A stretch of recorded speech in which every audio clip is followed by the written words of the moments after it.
Hi friends, मी प्रीती मोरे. कसे आहात तुम्ही? बरे आहात का? चला, आजचं आहे माझं रुटीन. योगा करत आहे. हे योगा मला करावंच लागतं आणि लेडीजमध्ये हा प्रॉब्लेम राहतो. हार्मोन चेंज होतात आणि डिलिव्हरीनंतर म्हणा जरा टेन्शन वगैरे हे थायरॉईड सगळ्यालाच येतो. त्याच्यामुळं हा मोठा वगैरे रोग नाही आहे. थायरॉईड कॉमनच आहे आणि आपले छोट्या टिप्स राहतात. हे जरा थोडं आपण जर लक्ष आपल्या स्वतःवर दिलं, घर सांभाळत जर आपल्याकडं स्वतःकडे बी लक्ष दिलं तर चांगलंच राहतं. म्हणजे ते कंट्रोलमध्ये राहतं थायरॉईड वगैरे. गोळ्या वगैरे घेतात लोक, पण मी का नाही गोळ्या वगैरे बंद केले आणि सिरियसली सांगते, गोळ्या बंद करा आणि जास्तीत जास्त थायरॉईडच्या गोळ्या खाऊ नका. किडनीवर पण इफेक्ट होतो आणि त्याच्यामुळं जे आपलं नॅचरल आहे ते तुम्ही करू शकता तर करावंच लागतं. आणि गोळ्या खाण्यापेक्षा हे तर बरंच आहे ना, आपल्याला दुसरं प्रॉब्लेम न घेता हा प्रॉब्लेम असा सॉल्व्ह होऊ शकतो योगा केल्यानं. तर मग का नाही करणार आपण, सांगा. मग असं सकाळी थोडं मी चांगलं फ्रेश झाडू पोचा केला आणि हे झाड आहेत माझे.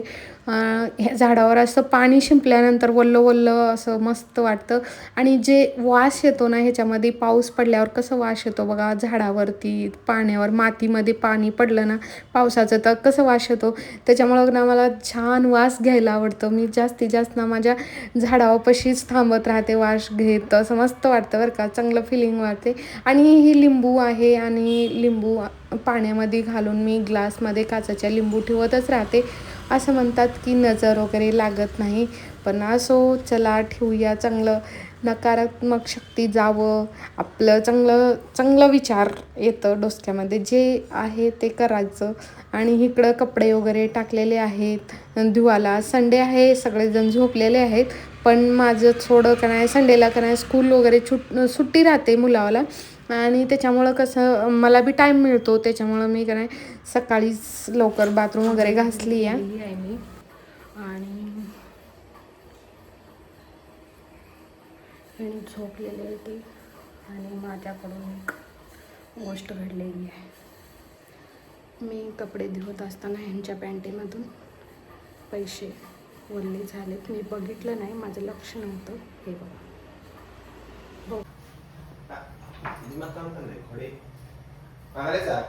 बघून काढायला नाही.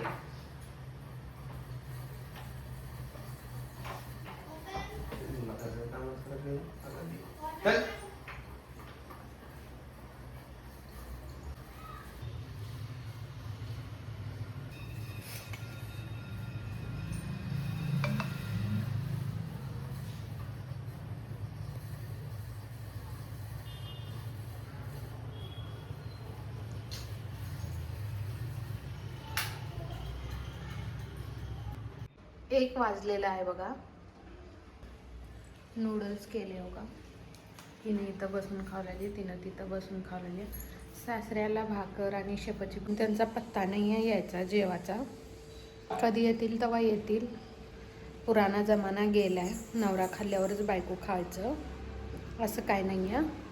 आता मी नाश्ता करून घेणार आहे. कुणाला कधी खायचं आहे, कुणाला कधी नाही खायचं आहे, त्यांची मर्जी. माझं काम करून ठेवलं.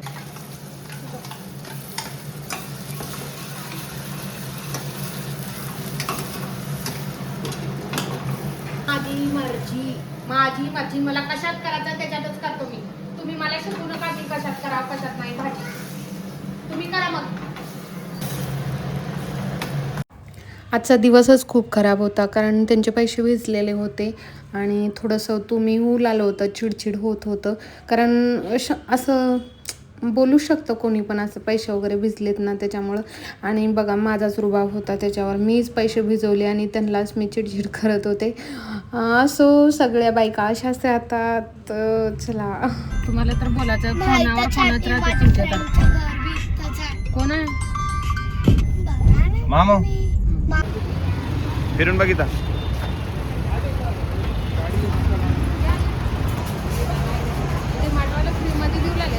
गर्दी.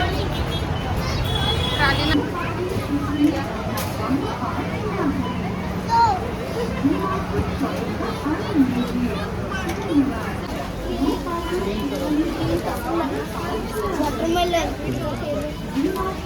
गया चल भाई चल. आज नवऱ्याचा मूड खराब झाला होता, पण असो आज मी चांगलं काम केलं. डीमार्टमध्ये जास्त बिल केलेलं नाही आहे आणि घरामध्ये आल्यानंतर असं गरम गरम मस्त जेवायला करून दिले त्यांना. चिकन मस्त, भात भाकरी असं छान करून दिले आणि त्याच्यामुळं का नाही त्यांचा मूड थोडा फ्रेश झाला. भाजी वगैरे काढून ठेवली आणि एवढे सगळे भांडे घासून घेतले, पूर्ण घासून घेतले. कारण का नाही पुन्हा अजून काय एक सोबत म्हणलं तर कंटाळा येते आणि कंबर दुखली थांबून थांबून भांडे घासायचं म्हणलं तर.